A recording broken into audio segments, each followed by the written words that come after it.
18 hectares de terre asséchés. Un sol craquelé, autrefois recouvert par les eaux. Un spectacle de désolation auquel ne s'habituent pas ces deux amoureux de la nature. Elle travaille pour TUNSI, une organisation de défense de l'environnement, en particulier aquatique. Lui est photographe de la vie sauvage et originaire de la région. C'est un grand choc. On voyait ce type de scène dans d'autres régions en Tunisie. On ne pensait pas que ça pouvait arriver ici, mais c'est arrivé. C'est choquant. La sécheresse frappe la Tunisie depuis plusieurs années, même ici dans le nord. Avant, le barrage d'irrigation de Teli El Gnayen, construit par l'État dans les années 1990, regorgeait de vie, de poissons, de tortues, de rongeurs, de végétation.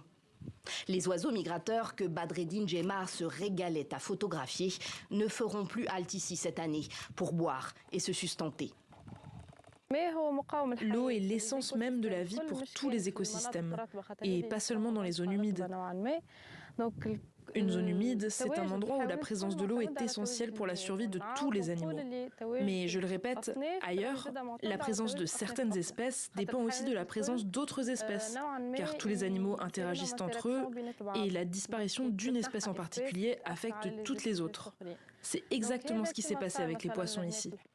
Les poissons du barrage, Fadel Sassi en avait fait son gagne-pain. Il y a 3 ans, ce pêcheur a lancé une activité d'élevage de poissons d'eau douce dans ce bassin. Au fil du temps, sa production n'a cessé de baisser avec celle du niveau de l'eau.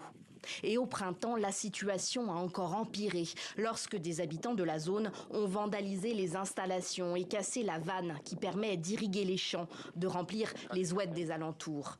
Le bassin s'est totalement vidé. Ces milliers de poissons sont morts. Mes poissons contribuaient en plus à purifier l'eau du barrage car certaines espèces se nourrissent de moustiques, de grenouilles. Ils nettoient l'eau qui peut être utilisée par les éleveurs ou les agriculteurs. Ceux qui ont détruit la vanne auraient dû penser à notre bien-être à tous. Nul ne sait ici si les autorités vont réparer cette vanne. Le barrage de Teli El Gnayen n'est que l'un des nombreux barrages en Tunisie censés aider à l'irrigation. Mais selon le ministère de l'Agriculture, leur taux de remplissage moyen était inférieur à 30% en juillet.